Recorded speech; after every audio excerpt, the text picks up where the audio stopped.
Bonsoir à tous, donc je pense que tout le monde me connaît maintenant quelque peu.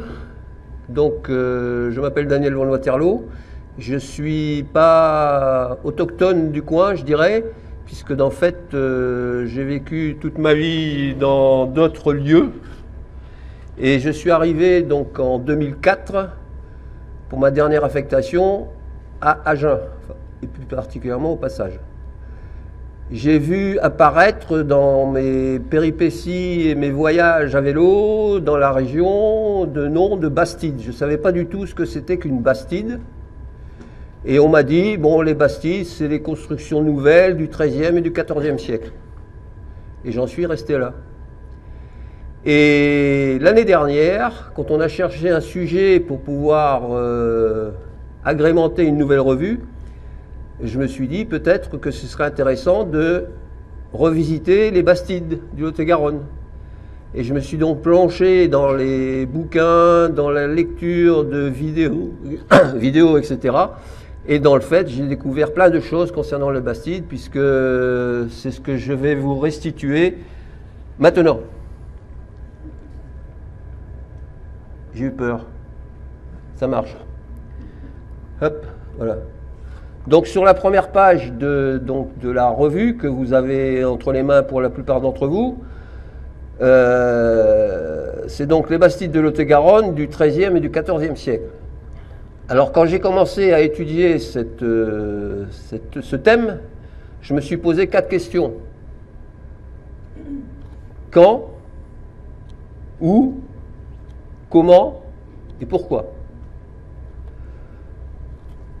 Quoi? C'est facile à répondre, c'est les bastides du sud-ouest, puisqu'il n'y a pas eu des bastides que dans le Lot-et-Garonne, et plus particulièrement les bastides du Lot-et-Garonne. La réponse était facile. Quand? XIIIe et XIVe siècle, c'était également facile. Mais pourquoi et comment il y a eu la construction de ces fameuses bastides? La question reste posée, et je vais vous donner des explications qui vont suivre pour vous expliquer tout ça. Voilà. On va partir d'abord de l'urbanisation qui s'est passée donc dans le sud et dans la France, je dirais, à partir du XIe jusqu'au XIVe siècle. Jusqu'au Xe siècle, le sud-ouest a été ravagé par les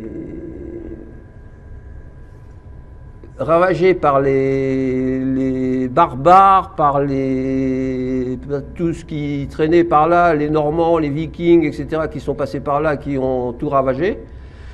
Et dans le fait, le sud-ouest, il est plus une région forestière, je dirais, et les terres ne sont pas tellement cultivées. L'habitat, il est extrêmement dispersé, à part quelques villes comme Bordeaux, Toulouse, et les routes sont à la merci des brigands et des voleurs, donc elles sont peu sûres.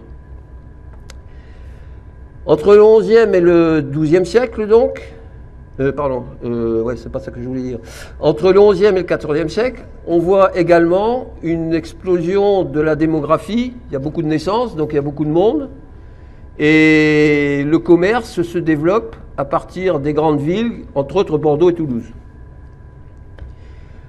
Et au XIe et au XIIe siècle, donc, apparaissent ce qu'on a appelé les sauvetés.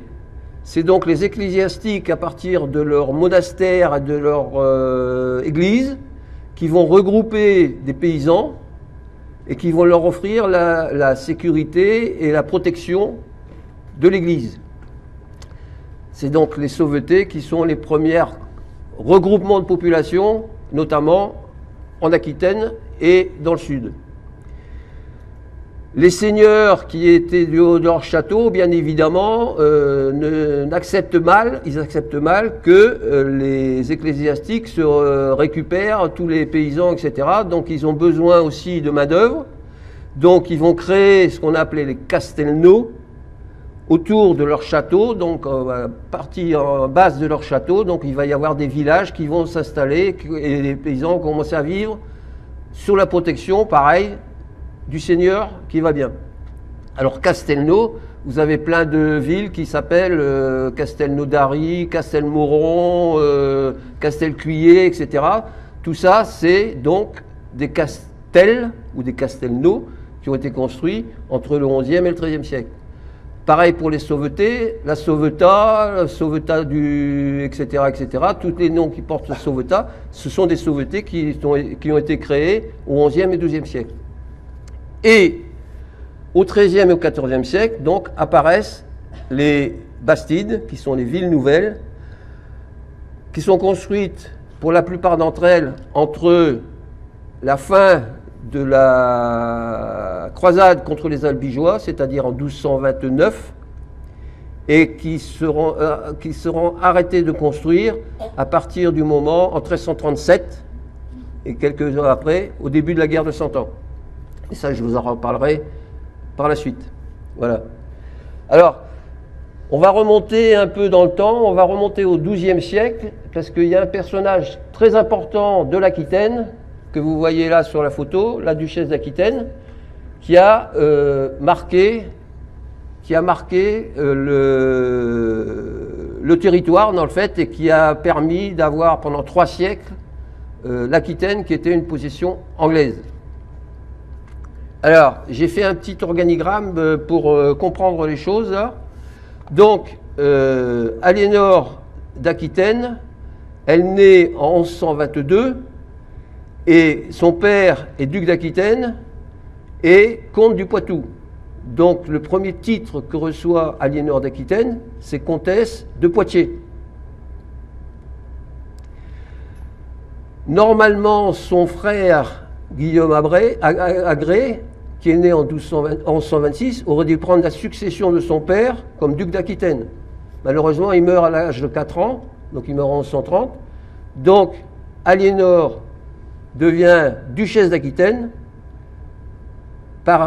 elle hérite du titre, dans le fait, de son frère, qu'aurait dû avoir son frère. Alors, Aliénor, vous trouvez aussi dans la documentation Éléonore, et Aliénor, c'est la contraction du nom de sa mère, qui était Aénor. Voilà. Alors, après, le périple, alors, je vous fais remarquer quand même que Aliénor, elle est née vers 1122, elle est morte en 1204, c'est-à-dire à 82 ou 84 ans. C'était rarissime pour l'époque, hein, elle a enterré tout le monde autour d'elle. Hein. Donc en 1137, elle se marie avec Louis VII le Jeune, et elle devient donc reine de France. Elle part en croisade avec son mari, la deuxième croisade, donc elle part donc défendre la chrétienté contre les musulmans en 1147, et elle rencontre son oncle qui est quelques années plus vieux qu'elle, et dans le fait, elle sympathise, en fait, on ne sait pas trop ce qu'elle a fait avec son oncle, mais ça a offusqué le roi Louis VII. Il y a eu scène de ménage, etc., etc. Et en 1152, la séparation a été prononcée. On ne divorçait pas à l'époque, hein, religion catholique, on ne divorçait pas. Donc on a prétexté qu'il y avait eu des consanguinités dans le passé entre les deux époux, et ce qui fait que le mariage était annulé. Mais Aliénor avait déjà préparé son coup, puisque 2 mois plus tard, elle se marie avec Henri Plantagenet. Henri Plantagenet qui devient roi d'Angleterre en 1154, et Aliénor devient reine d'Angleterre. Donc elle est duchesse d'Aquitaine et reine d'Angleterre. Et c'est à partir de 1154 que, en fait, l'Aquitaine, mais la grande Aquitaine, hein, parce que l'Aquitaine, elle était plus grande, elle couvrait pratiquement la moitié de la France à l'époque, et dans le fait, restera pendant 3 siècles possession anglaise, jusqu'à la guerre de Cent Ans. C'est pour ça que j'en parlais tout à l'heure. Okay ?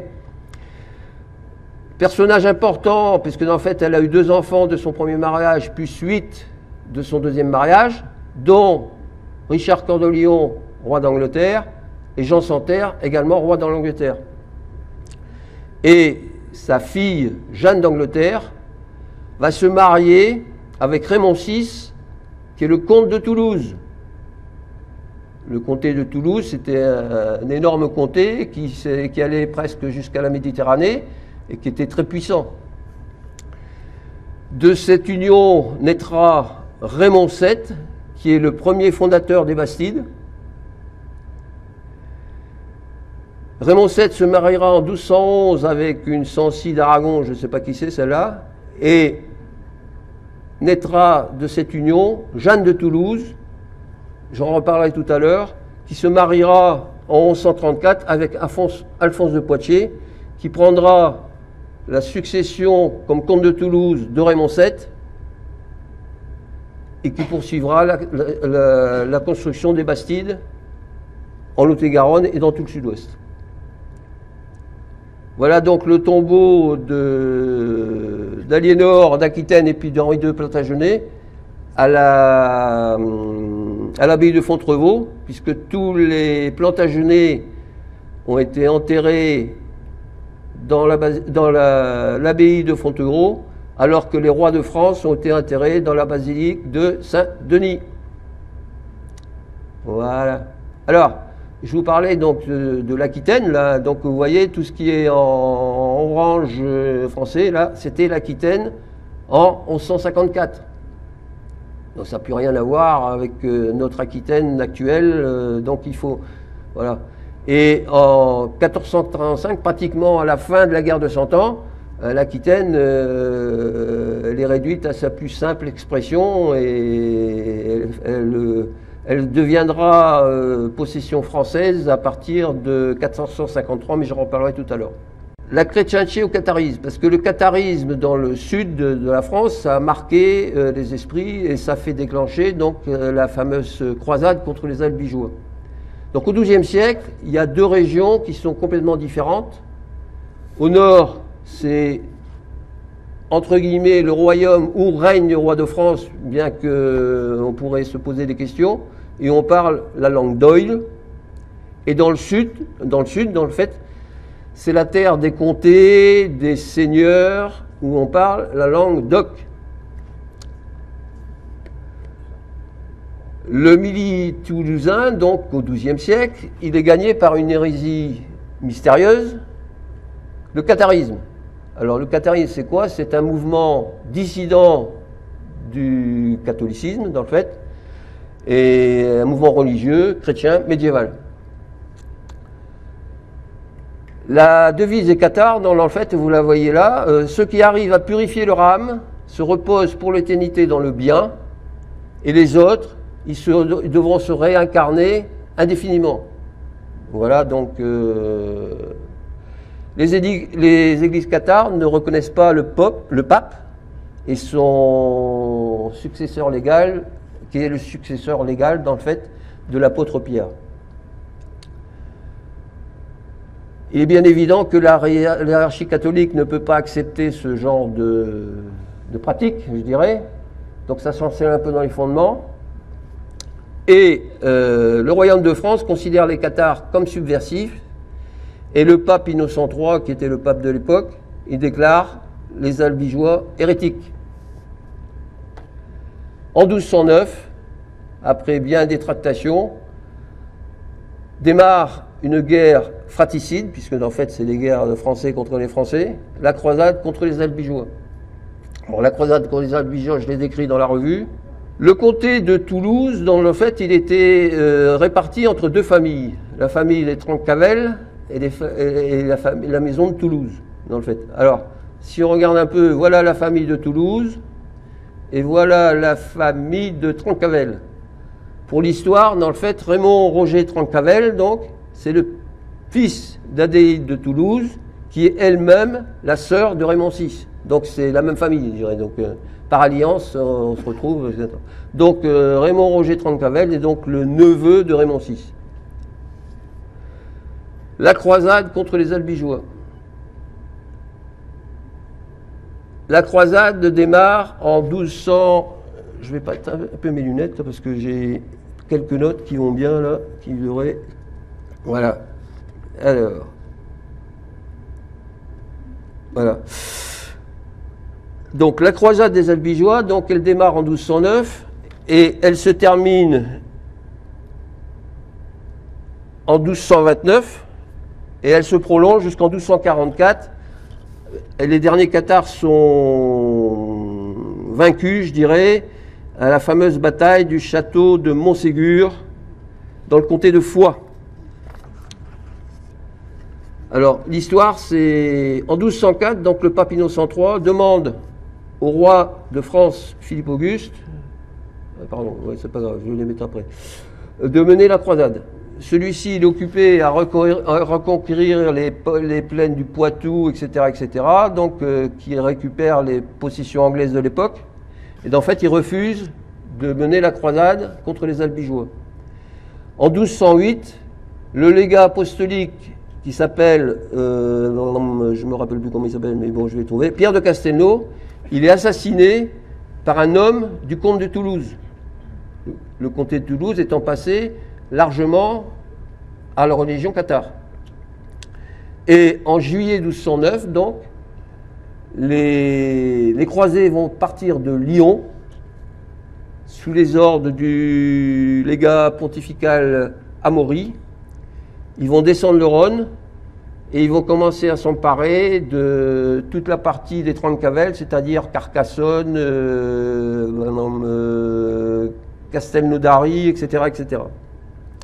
Donc le 22 juillet 1209, Béziers tombe, le 27 Narbonne, le 15 août Carcassonne capitule, le comte Trencavel, il est fait prisonnier et il meurt dans son cachot le 10 novembre. Et Simon de Montfort devient le nouveau vicomte de l'état de Trencavel, des comtés de Trencavel. Et Simon de Montfort continue la guerre contre les Albigeois pour éradiquer les Albigeois. En 1215, le comté de Toulouse est conquis et Raymond VI et son fils Raymond VII partent en exil.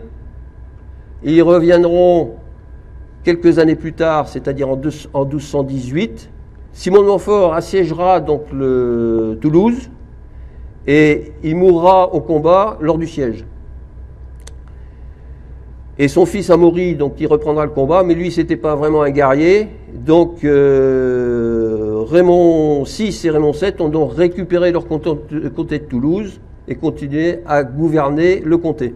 Et donc, on en arrive donc à Raymond VII, qui va être excommunié en janvier 1226, je vais y arriver, et les terres de la rive gauche du Rhône sont occupées et le Toulousain est dévasté. Alors, voilà donc des images de Simon de Montfort et la mort de Simon de Montfort sur le siège de Toulouse. 1229, le traité de Meaux. Alors le traité de Meaux, qu'est-ce que c'est? Ben, à partir de 1226, le roi, le nouveau roi de France, c'est Louis IX, Saint-Louis, mais il est nommé roi alors qu'il a que 9 ans. Donc c'est sa mère qui va régenter le pays, et donc Blanche de Castille, et qui va imposer donc à Raymond VII, par le traité de Meaux en 1229, qui va imposer donc des conditions assez drastiques au comté de Toulouse. Alors je vais les énumérer là vite fait. Déjà, le comte de Toulouse, donc Raymond VII, porte allégeance au roi de France, Louis IX. Il s'engage à poursuivre les hérétiques, puisque dans le fait, le combat contre les hérétiques va durer jusqu'en 1249. Et là, on est en 1229, donc 20 ans plus tard. Il restitue à l'Église, il doit restituer à l'Église tous les biens, notamment les églises cathares, etc. Tous les biens qui ont été pris et indemniser, bien sûr, les gens pour les dommages. Il doit combattre pendant 5 ans en Terre Sainte. Il doit céder la moitié de son territoire, perdant ainsi les territoires actuels du Gard, de l'Hérault, de la Drôme, du Vaucluse et de l'Aude. Et il garde la Genée, le Rouergue, le nord de la Bilgeois et le Bas-Quercy, c'est-à-dire la Haute-Garonne, l'Aveyron, le Tarn et le Tarn-et-Garonne actuel. Donc il a son comté qui est complètement réduit, Et dans le fait, il accepte mal cette situation. Il est obligé de démanteler toutes les fortifications qui ont été construites dans les châteaux et les villes du comté, bien évidemment. Il doit prévoir le mariage de sa fille unique, Jeanne de Toulouse, que vous avez vu dans l'organigramme juste avant, avec l'un des frères de Louis IX, Alphonse de Poitiers, qui deviendra, à la mort de Raymond VII, le nouveau comte de Toulouse. Et ainsi, dans le fait, le comté de Toulouse rentrera sous la couronne de France par le biais du frère de Saint-Louis. Donc, et il doit également fonder une université et payer les maîtres de l'université pendant 10 ans. Voilà les contraintes qu'il a. Donc, dans le fait, le comte de Toulouse, il n'accepte pas bien cette situation. Et donc, il va trouver des solutions pour essayer de redorer son blason. Et la solution qu'il va trouver, c'est de construire les premières villes nouvelles qu'on a appelées les Bastides. Alors, les Bastides, c'est quoi? Donc, c'est 120 ans de fondation, entre la fin de la croisade contre les Albigeois, comme je viens de vous le dire, et le début de la guerre de 100 ans, en 1337. Donc, ça n'a pas une période de 120 ans. On trouve une ou deux bastides qui ont été construites avant 1230 et une ou deux qu'on trouve qui ont été construites jusqu'en 1350. Mais la majorité des bastides, c'est dans cette période-là. Donc, les bastides sont construites de l'océan Atlantique jusqu'à la Méditerranée, sur les territoires du duché de Guyenne, puisque dans le fait, en 1229, l'Aquitaine prend le nom de Guyenne. Donc on ne parle plus du duché d'Aquitaine, on parle du duché de Guyenne. Alors, les bastides ont été construits donc dans 14 départements actuels. Donc vous avez la liste là, je ne vais pas toutes vous l'énumérer, mais vous voyez que c'est tout le sud-ouest de la France, jusque l'Aude, les Hautes-Pyrénées et les Pyrénées-Atlantiques. 350 bastides ont été identifiés.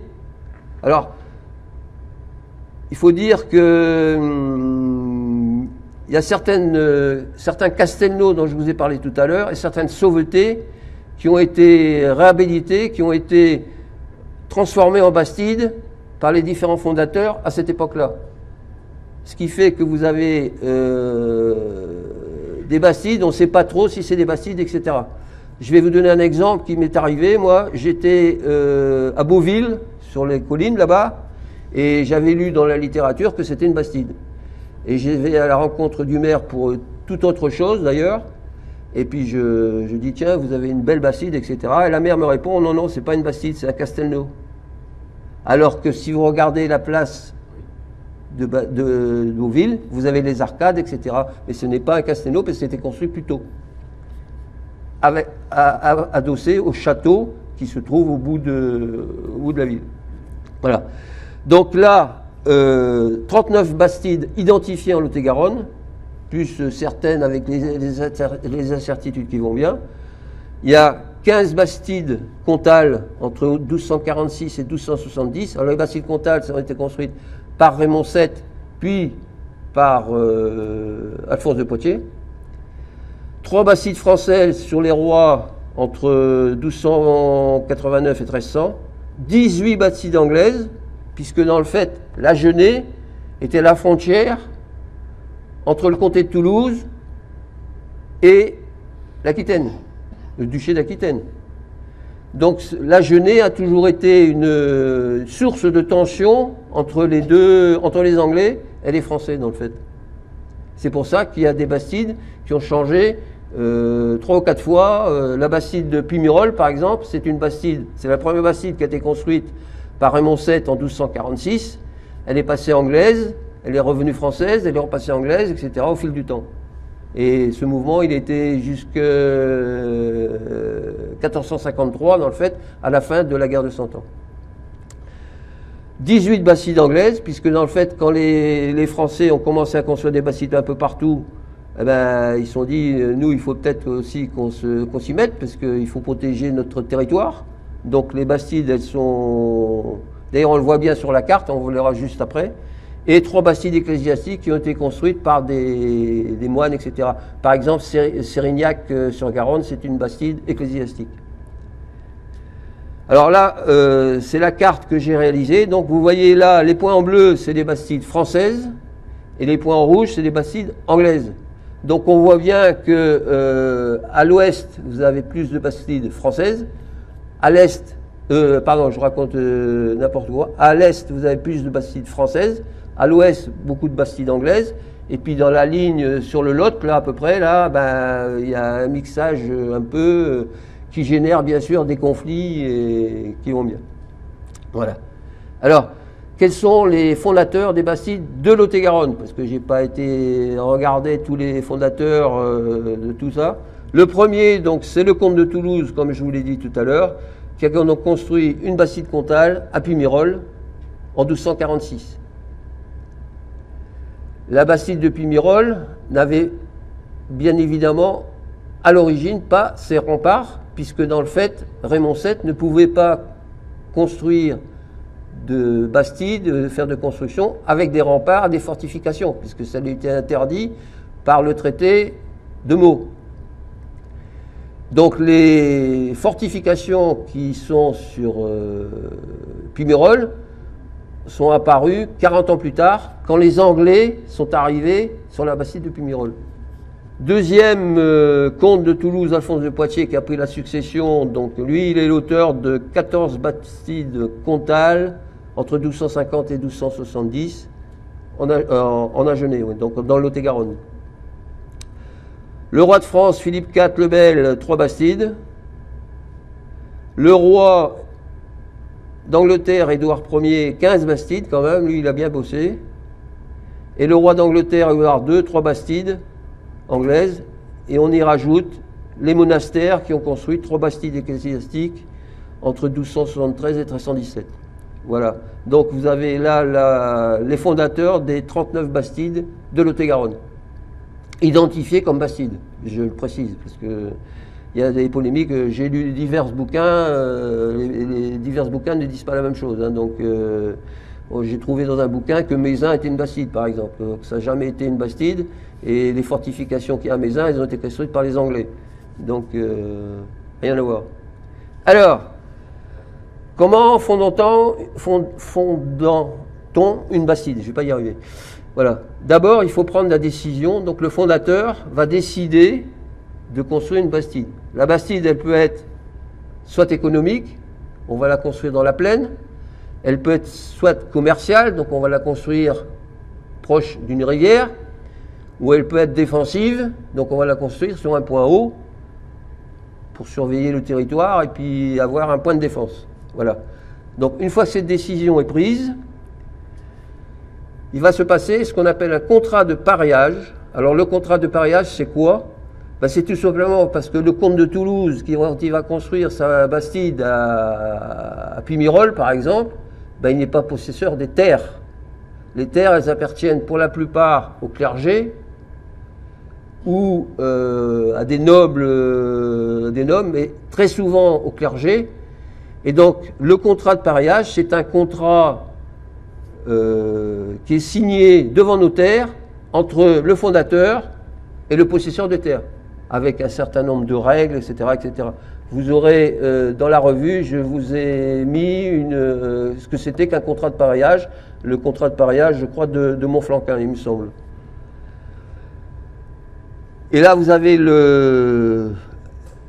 l'image donc d'un contrat de pariage qui a été signé en 1267 par Alphonse de Poitiers pour la ville de Villeréal. En Villeréal, retenez ce nom parce qu'en fait, on va en parler juste après. Après, il faut choisir, comme je vous l'ai dit tout à l'heure, choisir le choix de l'emplacement, donc rivière, plaine, montagne, etc., etc.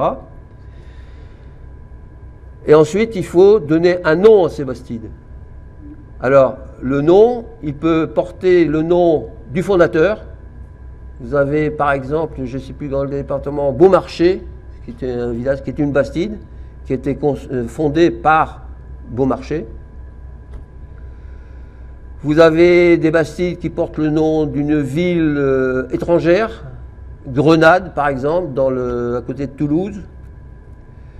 Vous avez des bastides qui portent, il faut que je m'y retrouve là-dedans parce que voilà, qui portent le nom d'un site, comme Puy-Mirol par exemple, parce que Puy-Mirol ça veut dire le mont que l'on voit de loin. Donc voilà.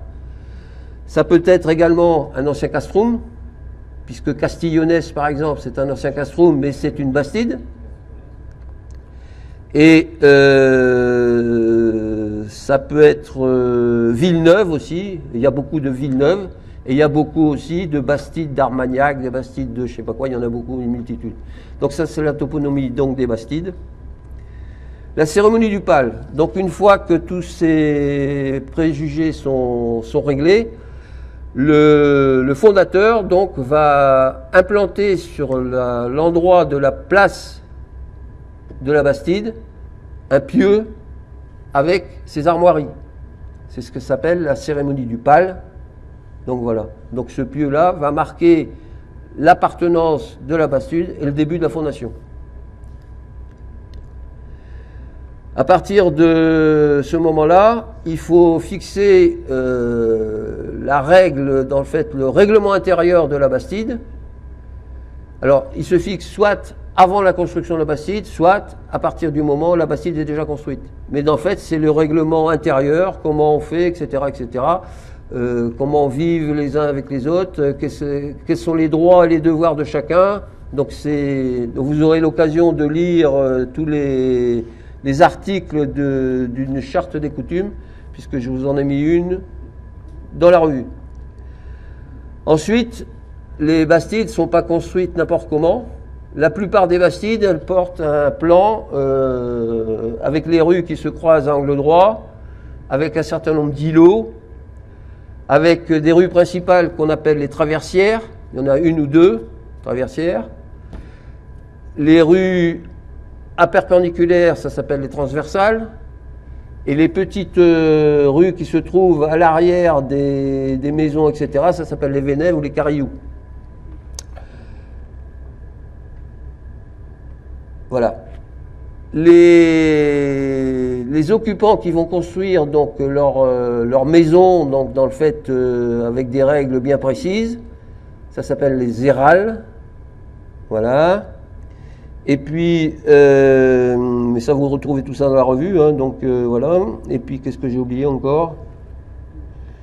Les érals, voilà. Le casal, c'est le jardin.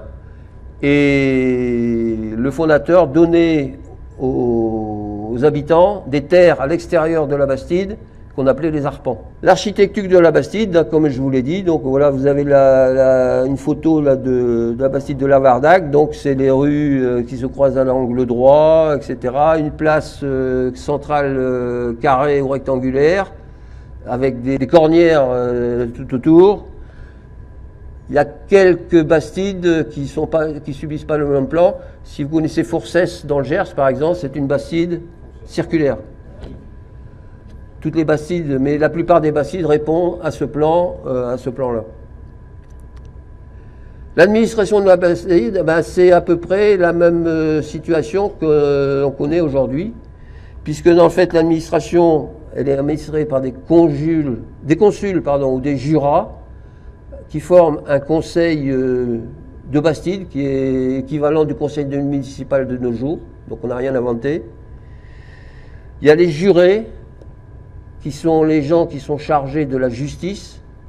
Alors, les consuls, c'est assez intéressant parce qu'ils sont nommés pour 1 an, pour éviter, j'ai employé un mot un peu particulier, les magouilles et les connivences, etc., etc. Tous les ans, on change tout. Ce qui fait que ça marche un peu mieux.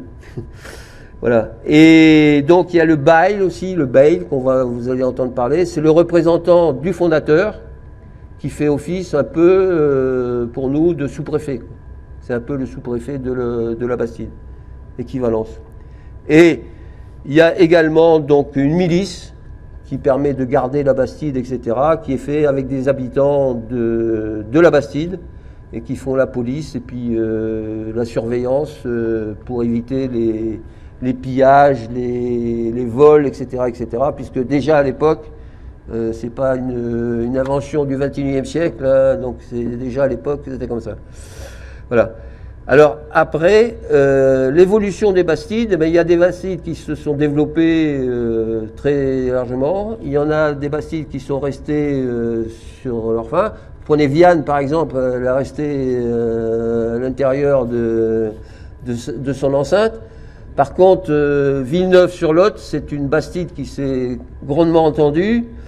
Et donc voilà. Et il y a des bastides qui ont disparu par destruction et dont on n'a plus aucune trace. Voilà.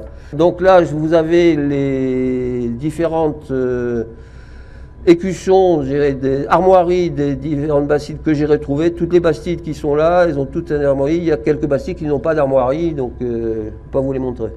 Le phénomène un peu particulier, c'est Saint-Sardos, la bastide de Saint-Sardos, qui a une histoire un peu particulière, parce que la bastide de Saint-Sardos, c'était à l'origine, en Aquitaine, de la guerre de Cent Ans.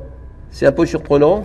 Alors la bastide de Saint-Sardos, c'était une bastide française, qui a été conçue en 1285 et 1289, sur un territoire possession anglaise.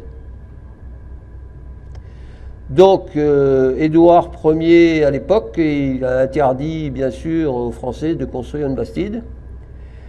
Et en 1322, en fait, le roi de France a pris la décision de construire quand même la bastide. Alors la bastide a été construite donc par le roi de France comme fondateur, avec l'abbaye de Sarlat, qui possédait un petit prieuré sur le site de Saint-Sardos. La construction de la bastide a commencé, et bien évidemment, qu'est-ce qui s'est passé? En 1324, les Anglais, avec le comte de Montpezat, ils ont envahi la bastide, ils ont tué tous les Français, ils ont brûlé toutes les maisons françaises, et la bastide donc était anéantie. Et le 13 octobre 1323, donc sous la conduite du seigneur de Montpezat et des seigneurs locaux, les Anglais incendient la bastide, massacrent les Français et ils brûlent tout ce qui existe. C'était la coutume à l'époque. On ne prenait pas de prisonniers, on brûlait, on pillait, on violait et on repartait. Voilà, c'était vous retrouvez dans toutes les littératures que vous retrouvez d'époque, marqué, vous verrez, c'est pas mieux au XXIe siècle. Bon, voilà. Et donc, à partir de 1324 jusqu'en 1337, début de la guerre de Cent Ans, il n'y a pas arrêté d'avoir des conflits locaux entre les Anglais et les Français, bien évidemment autour de la bastide de Saint-Sardos. Et donc, le conflit s'est généralisé à partir de 1337 jusqu'à 1453, et c'est devenu la guerre de Cent Ans. Il y a d'ailleurs, j'ai retrouvé d'ailleurs une BD qui était faite par les gens de Saint-Sardos, qui fait le récit dans le fait de toute cette période de la bastide de Saint-Sardos. Le 17 juillet 1453, les troupes de Charles VII écrasent les Anglais à Castillon-la-Bataille. Ok ? Donc les Anglais se replient vers Bordeaux, et 3 mois plus tard, ils sont rejetés à la mer, puisque Bordeaux aurait dit, et les Anglais quittent donc l'Aquitaine. Saint-Sardos, paradoxalement, à ce qu'on pourrait croire, revient dans la famille de Montpezat, dont l'ancêtre a détruit la bastide. Donc voilà. Et l'Aquitaine, bien sûr, redevient française après 3 siècles d'occupation anglaise.